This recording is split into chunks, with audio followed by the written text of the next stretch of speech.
আসসালামু আলাইকুম রহমতুল্লাহি বারাকাতুহু। কি অবস্থা, সবাই কেমন আছেন? আশা করি আপনারা সকলে ভালো আছেন। নিয়ে আসলাম আপনাদের জন্য তুমি ছিলে মনের গল্পের পার্ট 2। আর যারা চ্যানেলে নতুন আছেন তারা এখনই চ্যানেলটি সাবস্ক্রাইব করে বেল আইকনটি প্রেস করে দিবেন। আমাদের চ্যানেলে ইনশাল্লাহ এখন থেকে রেগুলার গল্প পাবেন। তো আর দেরি কিসের, এখনই লাইক কমেন্ট করে শেয়ার করে দিবেন আপনার বন্ধুদের মাঝে। তো চলুন না দেরি না করে এখনই শুরু করে দেওয়া যাক আমাদের আজকের ভিডিও। তারপর শুয়ে আছি। তারপর কিছু সময় পর দেখি কে যেন বাসায় দরজায় করা নাচছে। পরে আমি দরজা খুলতে যাব, তার আগে দেখি রিয়া তাড়াতাড়ি গেল দরজা খুলতে। তাই আমি গেলাম না দরজা খুলতে। তারপর আবারও শুয়ে পড়লাম। হঠাৎ কারো গলার স্বর শুনলাম। পরে গিয়ে দেখি রনি এসেছে। তাকে দেখে আমার যা রাগ হচ্ছিল না, পারলে শালাকে সেখানেই মেরে ফেলে। তারপরও মাথা ঠান্ডা করে রেখে স্বাভাবিক করে তাকে বললাম, আরে রনি ভাই কেমন আছেন? হঠাৎ এত রাতে আসলেন? আমার কথা শেষ হতে না হতেই রিয়া বলে ওঠে, তুই জানিস না কেন এসেছে? আর তোকে জানানো লাগবে না। রিয়া রনির সামনে আমাকে তুই তুই করে বলল। তারপর রনি তাকে বলল, রিয়া চলো, নিচে গাড়ি আছে, চলে যাই। তারপর আমি কোনো কিছু বলার আগে রিয়া বলে ওঠে, থামো, আমি আগে পৌঁছাই, তারপর তুই বুঝবি আমার গায়ে হাত তোলার ফল কি হই। তারপর রনি রিয়ার হাত ধরে বলে, তোমার গায়ে হাত তুলছে মানে জান? এই ছোট লোকের বাচ্চার এত সাহস আমার জানের গায়ে হাত দিয়েছে? একে তো আমি একেবারে মেরেই ফেলবো। তারপর আমার মাথা একেবারে গরম হয়ে যায়। তারপর বলি, রাফি বলল তুই আমার সামনে আমার বউয়ের হাত ধরছিস, আবার জান বলিস? তোর কত বড় সাহস? তারপর রনি বলল, রিয়া হচ্ছে তোর মতো ছোট লোকের বউ? হা হা, হাসালি তুই আমায়? তোর আবার বউ?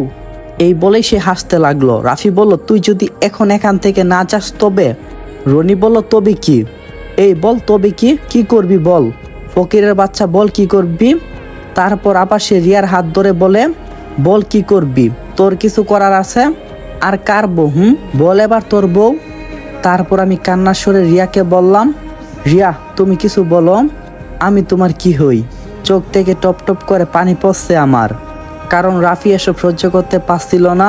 নিজের ভালোবাসার মানুষটিকে অন্য কেউ নিজের দাবি করে, আর তার কি সহ্য হই? তাই রাফি আবেগ ধরে রাখতে পারেনি। রনি বলল, ও তোকে কি বলবে? হ্যাঁ বল, ওর সাথে কি তোর যাই? এই বলে রনি হাসতে লাগলো। তারপর সে রিয়াকে হাত ধরে একেবারে কাছে এনে বলে, বলো জান, তুমি কার? তারপর রিয়া যা বলল তা যেন রাফি স্বপ্নেও কল্পনা করতে পারিনি। রিয়া রনির বুকে তার কোমল হাত নরম করে দিয়ে বলল, আমি শুধু তোমার জান। এতই থেমে থাকিনি রিয়া। রিয়া রনি ঠোঁটের সাথে ঠোঁট মিলিয়ে কিস করে।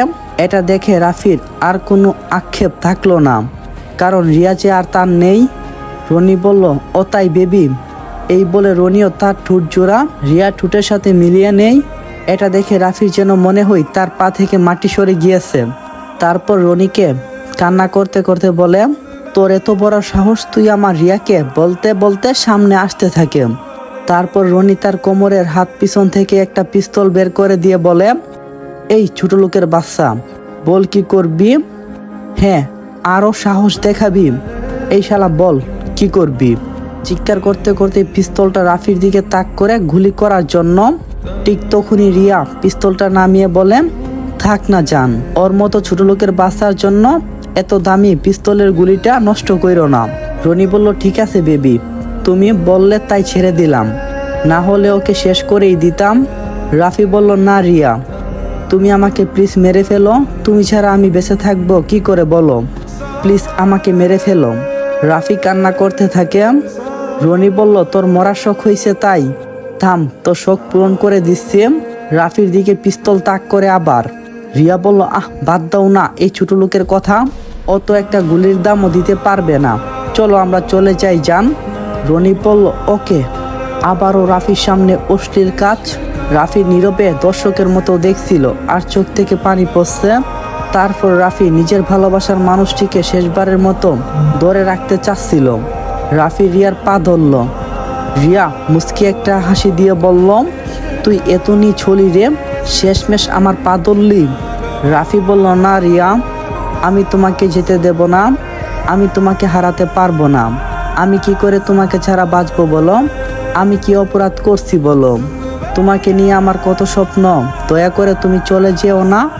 আমি কোনোদিন তোমার গায়ে হাত দেব না, তুমি আমার হয়ে থেকে যাও, আমি তোমাকে কোনো কিছু বলবো না। রিয়ার পা খামচে ধরে আছে রাফি। রিয়া বলল, এই পা ছাড় আমার। ছাড় বলছি, তোর মতো ছোট লোকের বাচ্চা আমার সাথে যাই না। রাফি বলল, প্লিজ যেও না। তোমার কি চাই বলো, কি দরকার হলে আমি তোমাকে রাখতে পারবো। প্রয়োজনে আমার হার্ট, কিডনি সব কিছু বিক্রি করে দেব, তারপরও তোমার চাহিদা পূরণ করব। রিয়া বলল, হাসালি তুই আমাকে। তুই আমার কোনো স্বপ্ন পূরণ করতে পারবি না। এখন থেকে তোর কোনো অধিকার নেই আমার প্রতি। আমি তোকে তালাক দিয়ে রনিকে বিয়ে করব। রাফি বলল, তাহলে কেন আমায় এত স্বপ্ন দেখিয়ে দিশেহারা করলে? কেন আমার বুকে মাথা রেখে এতদিন বলেছিলেন আমি যেন তোমাকে কখনো না ছেড়ে যাই? আমি তো গরিবের সন্তান। কেন আমাকে ভালোবাসলে, আর কেনই বা আমার ভালোবাসার কাছে আমাকে হারিয়ে দিলে? কথাগুলো রাফি রিয়ার পা ধরে কাঁদতে কাঁদতে বলল। তারপর রিয়া রনিকে বলল, জান, তুমি কি এসব দাঁড়িয়ে থেকে থেকে দেখবে না কিছু করবে? এই ছোট লোকের বাচ্চা তো আমার পাই ছাড়ছে না। এদিকে কাল আমাদের বিয়ে হবে, বাবা মা সহ সবাই অপেক্ষা করছে। কিছু করো না। এ থেকে আমরা বুঝতে পারছি রিয়া সহ রিয়ার বাবা মা ওদের সাথে আছে। আসলে বলতে গেলে তারার জন্যই এসব হচ্ছে। আর আপনারা তো আসলে জানেন যে রিয়াদের বিশাল পারিবারিক ব্যবসা, যার মালিক শুধু রিয়ার বাবা আর তার চাচা মানে রনির বাবা। আর অন্যদিকে রিয়া শুধু একাই তার বাবা মায়ের সন্তান, তার আর কোনো ভাই বোন নেই। তো একের পর এক সব কিছু জানতে পারবেন, গল্পের সাথেই থাকেন। তো যাই হোক, রিয়া রনিকে এসব বলার পরে এবার রাফি রনির পা ধরে কাঁদতে কাঁদতে বলল, ভাই, আপনার পা দুটো ধরে দয়া করে রিয়াকে নিয়ে যাবেন না। তাকে নিয়ে গেলে যে আমি মরে যাব। ওকে একটু বলুন ভাই। কথা বলার পর রনি রাফিকে জোরে একটা লাথি দিয়ে দূরে ফেলে দেয়। তারপর রনি বলল, রিয়া আসো তো, এই ফকিরের বাচ্চা পাগল করে দেবে, এখান থেকে চলে যাই। রাফি বলল, যান, চলো যাই, আমারও আর ভালো লাগছে না এখানে। তার মাঝে আবার গাড়ির ড্রাইভার চলে এসে রনিকে বলল, স্যার যাবেন না?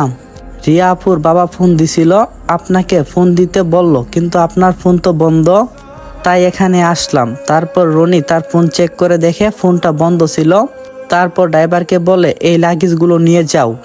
তারপর ড্রাইভার কথা মতো লাগেজ নিয়ে যায়। তারপর রিয়া রাফিকে বলে, আর কোনোদিন আমার সাথে কথা বলার চেষ্টা করবি না। আর কাল আমার আর রনির বিয়ে, তোর কাছে তালাকের কাগজ পাঠিয়ে দেব। তারপর রাফিকে কোনো কিছু বলার সুযোগ না দিয়ে রিয়া রনির হাত ধরে চলে গেল। তারপর রিয়া আর রনি চলে যায়।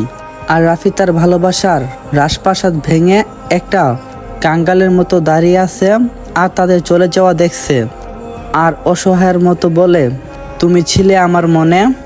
তারপর দেখতে দেখতে তারা চলে যায়। আর এই গভীর রাতে ল্যাম্পপোস্টের আলোতে হাঁটু গেড়ে রাস্তার পাশে বসে আছে রাফি।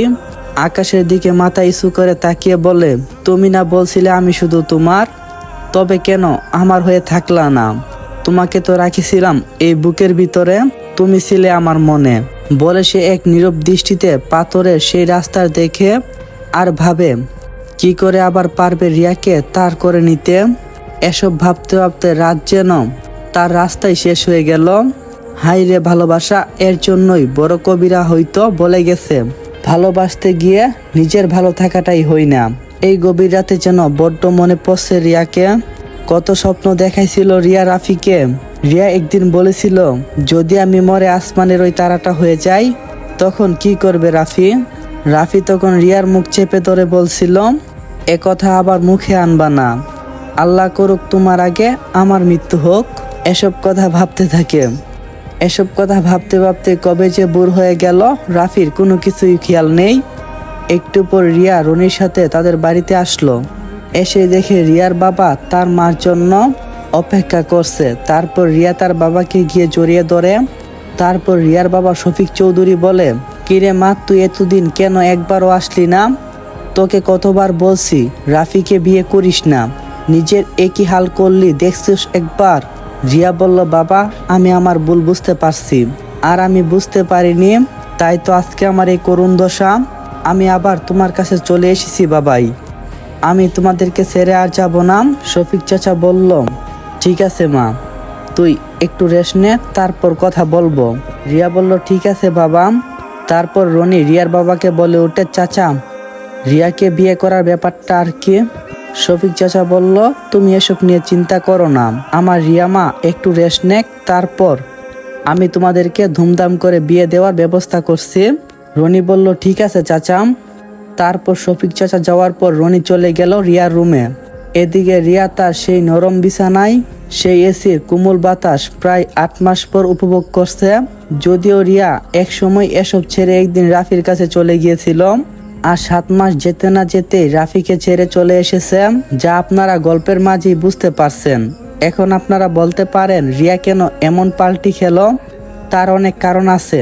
সে ছোট থেকে কখনো অভাব কি তা জানে না, তাই সে রাফির মাঝে অভাব রয়েছে কিনা তা কখনো বুঝতে পারেনি। তারপর সে যাদের সাথে মিশে তারা হয়তো বা অনেকে বিলাসী জীবনযাপন করে, যা রিয়াকে প্রবাহিত করে। তারপর তার বাবার বিশাল সম্পত্তি তো আছেই। আসলে ভাই, মেয়েদের মন বোঝা বড় দায়, কখন যে কি করে বসে শুধু আল্লাহ তালাই ভালো জানেন। যেসব মেয়েরা গল্পটা দেখতেছেন তারা কিছু মনে করবেন না। আমি জানি অনেক মেয়ে গল্পটা শুনতেছেন, তবুও কোনো মেয়ে বলবেন না ইনবক্সে আমি তোমাকে ভালোবাসি, একটু মজা করলাম।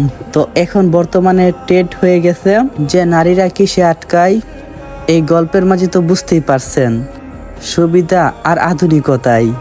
তো যাক, তারপর রনি রিয়ার রুমে এসে তার দরজাটা লাগিয়ে দিয়েই রিয়া বলল, এই তুমি এখানে কি করছো? আর দরজাটা বা কেন লাগালে? জানো কেউ দেখে ফেললে কি হবে? রনি বলল, কি হবে আবার? আমার বউকে আমি আদর করি। বলে রনি রিয়ার হাতটা টান দিয়ে বিছানার উপর নিয়ে আসে। তারপর রিয়া বলে ওঠে, এখনো বিয়ে হয়নি, তার আগেই বউ? রনি বলল, হয়নি তো কি হয়েছে, তবে আসো না একটু আদর করি। রিয়া বলল, এই না, কালকে আদর করলে, আবার আজকে কেন? রনি বলল, ওই ছোট লোকের বাচ্চার বাড়িতে তো তোমাকে ভালো করে আদর করতে পারিনি জান। আসসালামু আলাইকুম এভরিওয়ান। তো এখানে এই পর্বটা সমাপ্ত করলাম। আশা করি পরবর্তী পর্বটা খুব তাড়াতাড়ি দেওয়া হইব। তো গল্পটা কেমন হইতেছে অবশ্যই কমেন্ট বক্সে কমেন্ট করবেন, আর গল্পের সাথেই থাকবেন, আর নিজেকেও খেয়াল রাখবেন। আর যারা চ্যানেলে নতুন আছেন তারা চ্যানেলটি এখনই সাবস্ক্রাইব করে বেল আইকনটি প্রেস করে দিবেন। আর আমাদের নতুন ভিডিও আসা পর্যন্ত ততক্ষণ পর্যন্ত সবাই ভালো থাকবেন, সুস্থ থাকবেন। খোদা হাফেজ।